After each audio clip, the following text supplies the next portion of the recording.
નમસ્તે વિદ્યાર્થી મિત્રો. ધોરણ 10 ગણિત સવાલ નંબર 18. એક ખોખામાં 1 થી 90 સુધીના અંક લખેલી 90 ગોળ તકતીઓ છે. જો ખોખામાંથી એક ગોળ તકતી યાદચ્છિક રીતે કાઢવામાં આવે છે તો તેના પર નંબર 1 2 અંકની સંખ્યા, નંબર 2 પૂર્ણ વર્ગ સંખ્યા, નંબર 3 5 વડે વિભાજ્ય હોય તેવી સંખ્યા મળે તેની સંભાવના શોધો. મિત્રો, બહુ સરસ દાખલો છે. અહીંયા આપણને આપ્યું છે કે અંકો કેટલા છે. તો અહીંયા તમારી સમજ માટે અંકો લખું છું. 1 2 3 બધા લખાય એવા નથી, 90 સુધી છે. તો મિત્રો, આનો મતલબ શું થયો કે કુલ પરિણામોની સંખ્યા કેટલી થશે? 90. ચલો, કુલ પરિણામો તો મળી જ ગયા. હવે આપણને કહ્યું છે 2 અંકની સંખ્યા. મિત્રો, આપણે 2 અંકની સંખ્યાની સંભાવના શોધીએ. ઘટના 1 છે, ઘટના A 2 અંકની સંખ્યા હોય. ઓકે, હવે 2 અંકની સંખ્યા કઈ કઈ તમને બધાને ખબર છે. ના ખબર હોય તો સમજાવી દઉં. તો લખીએ ઘટના A ના પરિણામોની સંખ્યા. મિત્રો, 1 થી 90 સુધીમાં પહેલા જે 9 આંકડા છે ને એ 1 અંકના છે.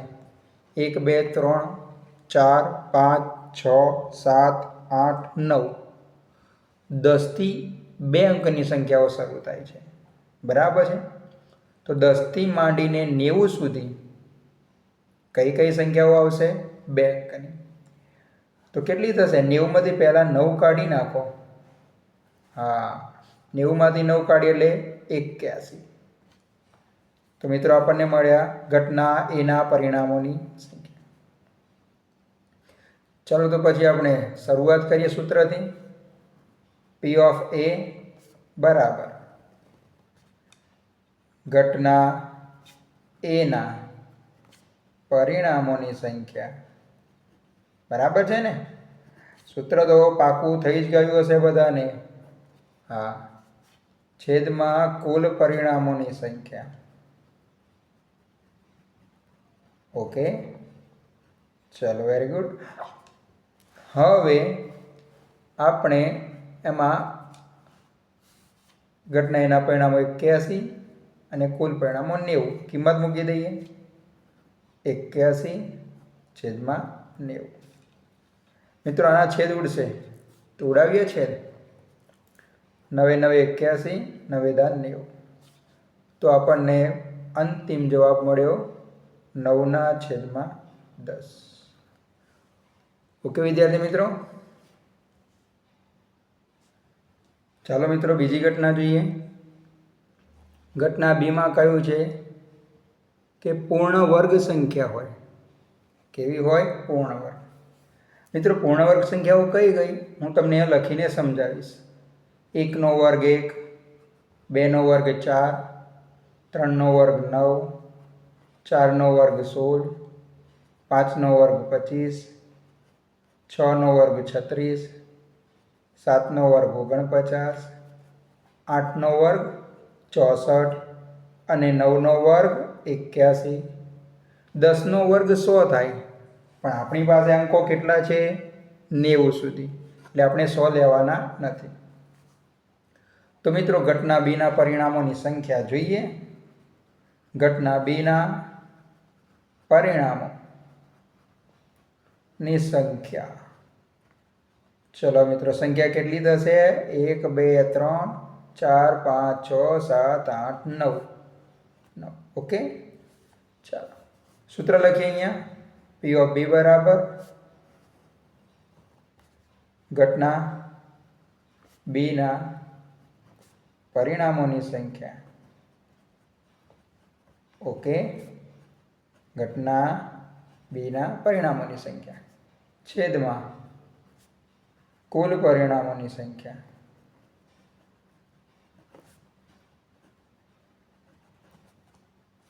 ઓકે, ચાલો ઘટના બીના પરિણામો કેટલા? 9. અને કુલ પરિણામ તો આગળ જોઈ ગયા આપણે 90. છેદ ઉડશે, 9 એકા 9, 9 એકા 90.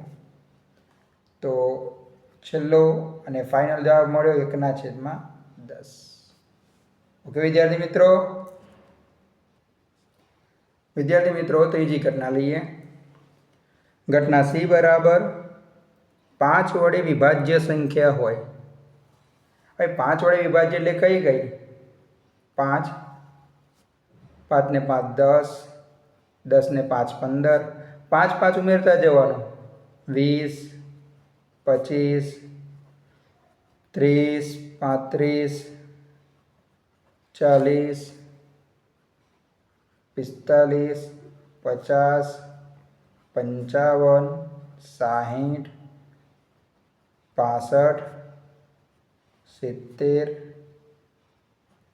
75, 80, 85, 90, 95. ના, આપણે 90 સુધી જ લેવાના છે મિત્રો. સમજ્યા ને? 5 વડે વિભાજ્ય એટલે બધી 5 5નું અંતર લેવાનું.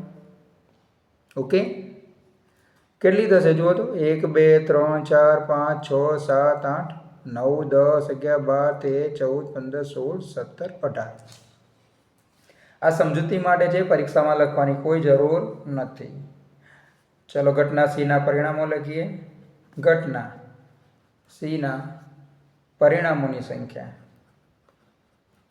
ઓકે, ઘટના સીના પરિણામોની સંખ્યા કેટલી થશે? 18. સૂત્ર લખીએ અહીંયા. P of C બરાબર ઘટના સીના પરિણામોની સંખ્યા છેદમાં કુલ પરિણામોની સંખ્યા. ઓકે, ચાલો તો કિંમત લખીએ. સીના પરિણામો કેટલા છે?